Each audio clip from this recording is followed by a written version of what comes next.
उत्तराखंड की वादियों में बसा एक वीरान गांव शमशानपुर। दिन के समय यह गांव जितना खूबसूरत और शांत रहता था, सूरज ढलते ही यह किसी खौफनाक कब्रगाह में बदल जाता था। इस गांव की सबसे डरावनी बात यह थी कि हर अमावस्या की रात को यहाँ कोई न कोई कुंवारा लड़का अचानक गायब हो जाता था और सुबह उसकी लाश मिलती थी। अमावस्या की रात आते ही इस गांव में सन्नाटा छा जाता था। दरवाजे बंद हो जाते थे और लोग अपने घरों में कैद हो जाते थे। पूरा गांव डर के साए में डूब जाता था। ये बात आज से करीब 6 साल पहले की है, जब अमन गर्मियों की छुट्टियां मनाने अपने मामा के गांव गया था। अमन अपनी नानी के पास बैठा है। नानी, अभी तो रात भी नहीं हुई, फिर भी गांव में इतनी शांति क्यों है? और हमने अभी से फाटक क्यों लगा दिए हैं? यहाँ रात को उस चुड़ैल का आतंक रहता है। जो भी बाहर रहता है वो कभी घर नहीं पहुंचता।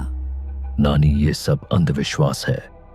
तभी गांव की लाइट चली जाती है और पूरा गांव अंधेरे में डूब जाता है। नानी, यहाँ कितनी गर्मी है, लाइट कब आएगी? पता नहीं बेटा, गांव में लाइट का कोई पता नहीं रहता, कब आती है और कब जाती है, कुछ पता नहीं। नानी, मैं आज छत पर ही सोऊंगा। नहीं बेटा, वो आ जाएगी। नानी के बार बार मना करने के बाद भी अमन नहीं मानता और जिद पे अड़ जाता है। उसकी ऐसी जिद के चलते नानी ने उसे छत पर सोने की इजाजत दे दी। बेटा, तू छत पे तो जा रहा है, पर एक बात सुन जा। अगर कोई तुझे तेरे नाम से या किसी भी आवाज में बुलाए तो तू पीछे मुड़कर मत देखना, चाहे कुछ भी हो जाए। ठीक है नानी, नहीं देखूंगा। अगर तुझे लगे कि कोई नीचे चल रहा है तो भी तू नीचे मत आना। हाँ नानी, नहीं आऊंगा। अमन नानी को मना तो लेता है छत पर सोने के लिए, पर उसे इस बात का अंदाजा तक नहीं था कि उसके साथ क्या होने वाला है। अमन नानी की बातों पर मन ही मन में हंस रहा था। वह नानी की बातों को अंधविश्वास मान रहा था। अमन छत पर सोने को चला जाता है। अमन को 1-2 दिन छत पर सब कुछ ठीक लग रहा था, लेकिन तीसरी रात कुछ अजीब लगने लगा। अमन छत पर सो रहा था, हवा बिल्कुल भी नहीं चल रही थी। पूरे गांव में इतना सन्नाटा था कि उसे अपनी सांसें भी तेज लग रही थी। आज हवा इतनी शांत क्यों है और पूरे गांव में इतना सन्नाटा किस लिए? तभी अमन को लगने लगा कि कोई छत पर है। उसने सोचा कि शायद मामा होंगे। उसने इधर उधर देखा तो पूरा छत खाली था, छत पर कोई नहीं था। अमन को यही सोचते सोचते कब नींद आ गई पता ही नहीं चला कि आखिर छत पर कौन था। अमन ने सुबह नानी और मामा से पूछा, कल रात छत पर कोई था क्या? नानी का चेहरा अचानक गंभीर हो गया। उन्होंने धीमी आवाज में कहा, मैंने तुझसे कहा था ना, रात को अगर कोई बुलाए या दिखे तो ध्यान मत देना। अमन थोड़ा हंसते हुए बोला, अरे नानी, आप भी ना, वहां कोई नहीं था, शायद मुझे वहम हुआ होगा। अमन को उस समय ये सब मजाक लग रहा था। उसने हल्की सी हंसी के साथ बात को टाल दिया। ठीक है, जैसा तुझे सही लगे, लेकिन रात को संभल कर रहना। अमन बिना कुछ और सोचे बाहर निकल गया, लेकिन उसके मन के किसी कोने में वो रात वाली आवाज अभी भी गूंज रही थी।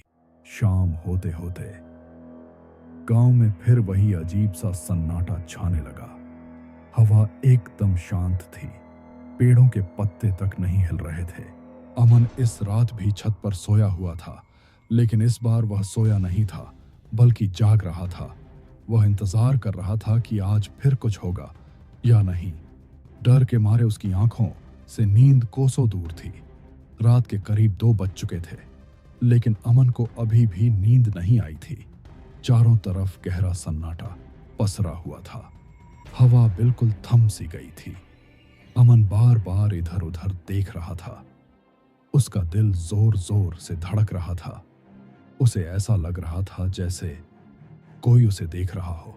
कुछ देर बाद वही आवाज फिर से आने लगी, लेकिन इस बार आवाज साफ सुनाई दे रही थी, जैसे कोई छत पर धीरे धीरे चल रहा हो। अमन पूरी तरह डर गया था। उसकी सांसें तेज हो गई थीं।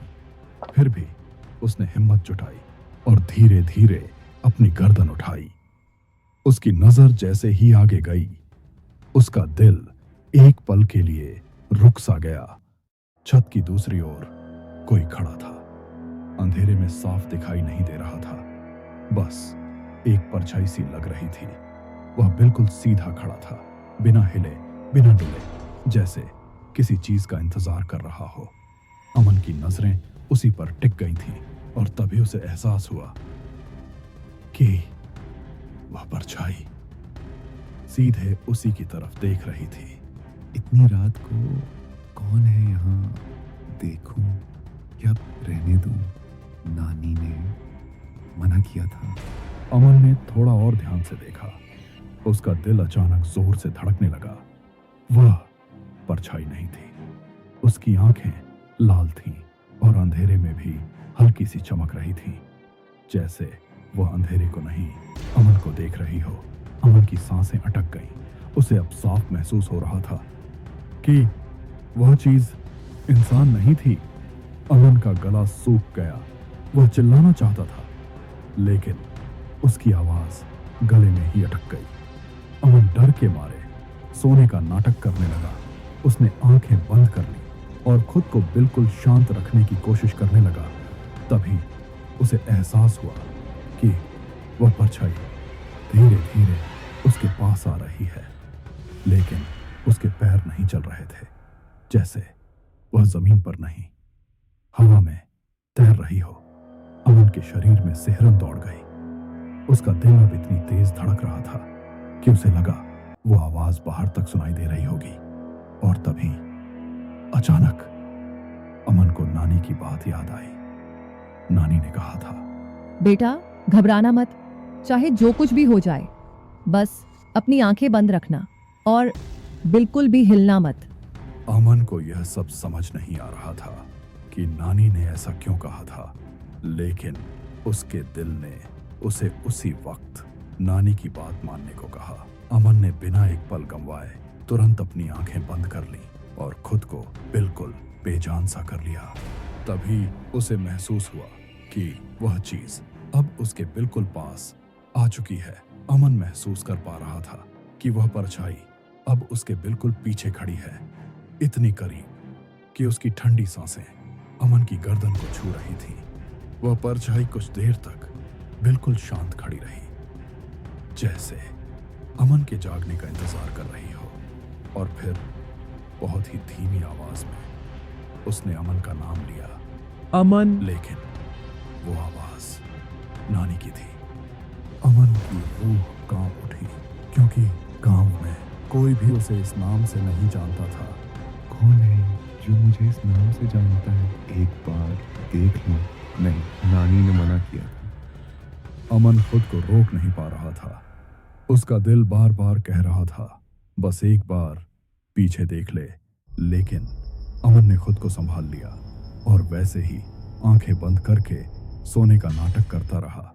तभी वह परछाई फिर से झुकी और इस बार उसने बिल्कुल वैसी ही आवाज निकाली जैसी उसकी नानी की थी।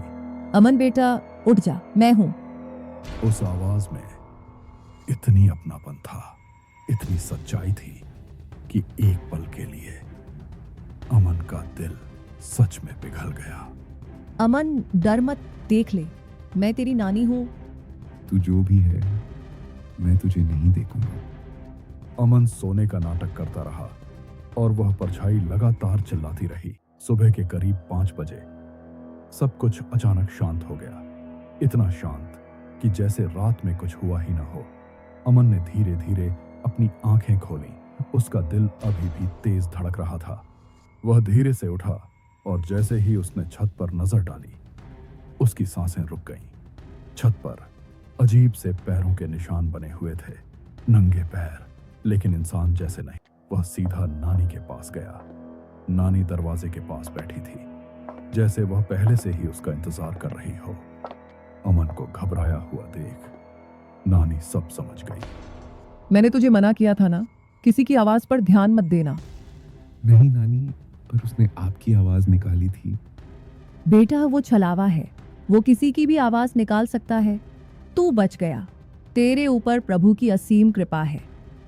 नानी, ये छलावा आखिर है क्या? बेटा वो पहले इसी गांव में रहती थी। एक बहुत ही गरीब घर की लड़की थी वो, लेकिन उसका दिल बहुत साफ था और शायद इसी वजह से जमींदार का बेटा उससे प्यार करने लगा। पहले तो वो डरती रही, पर धीरे धीरे वो भी उससे प्यार करने लगी। दोनों चोरी छिपे मिलने लगे, गांव की नजरों से दूर, खेतों में, पुराने पेड़ के पास। लेकिन प्यार ज्यादा दिन छुप नहीं पाया। एक दिन जमींदार को सब पता चल गया। गुस्से में अंधा हो चुका जमींदार इस रिश्ते को अपनी इज्जत के खिलाफ समझ बैठा और फिर उसने जो किया वो इंसानियत नहीं थी। एक रात अमावस्या थी, पूरा गांव अंधेरे में डूबा हुआ था। वो लड़की अपने घर में गहरी नींद में सो रही थी। तभी जमींदार के आदमियों ने चुपके से घर में घुसकर उसे हमेशा के लिए सुला दिया, बिना किसी शोर के, बिना किसी गलती के। सिर्फ प्यार करने की सजा मिली उसे। गांव वालों ने अगले दिन बस एक लाश देखी और मामला वहीं दबा दिया गया। लेकिन कहानी यहीं खत्म नहीं हुई। करीब 6 महीने बाद फिर एक अमावस्या की रात आई और उसी रात वो वापस लौटी, पर इस बार इंसान बनकर नहीं, एक परछाई बनकर। लोग कहते हैं उस रात जमींदार के घर से चीखों की आवाजें आई थीं, ऐसी चीखें जो आज भी कुछ लोग याद करके कांप जाते हैं। और अगली सुबह जमींदार की लाश मिली और तब से वो परछाई अकेली नहीं है, वो कुछ ढूंढ रही है, अपने अधूरे प्यार को। लोग कहते हैं वो आज भी अपने प्रेमी को तलाश रही है, हर उस चेहरे में जिसमें उसे उसकी झलक दिखती है। गांव में जो भी नया लड़का आता है वो उसे देखती है, उसके पीछे पीछे चलती है, उसकी आवाज में, उसकी यादों में अपने प्रेमी को ढूंढती है और फिर उसे अपना प्रेमी मान लेती है।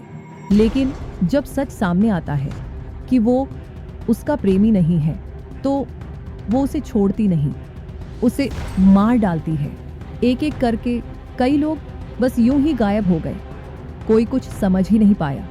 बेटा तूने उस रात पीछे मुड़कर नहीं देखा, तूने उसकी आवाज पर भरोसा नहीं किया, तूने हिम्मत और समझ से काम लिया, इसीलिए तू आज जिंदा है। अमन नानी की इस बात पर विश्वास नहीं कर पा रहा था कि वो उस रात बच गया। नानी, मैं आज ही अपने शहर जा रहा हूँ। मैं यहाँ अब नहीं रह सकता। अमन के शब्दों में डर साफ झलक रहा था। उसकी आंखों में रात का वो खौफ अभी भी जिंदा था।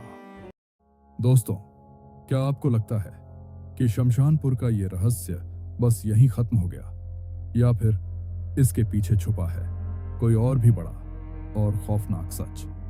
क्या सच में वो आत्मा अपने प्रेमी को ढूंढ रही है, या फिर हर अमावस्या की रात कोई और खेल खेला जा रहा है? इन सभी सवालों के जवाब मिलेंगे पार्ट 2 में, जहां सामने आएगा शमशानपुर का असली राज और वो सच्चाई जिसे जानकर आपकी रूह कांप उठेगी। अगर आप भी चाहते हैं इस कहानी का अगला हिस्सा देखना, तो इस वीडियो को लाइक जरूर करें और चैनल को सब्सक्राइब कर लें, क्योंकि यहाँ हर कहानी सिर्फ कहानी नहीं होती, कुछ कहानियां हकीकत बन जाती हैं और शायद अगली कहानी आपकी हो।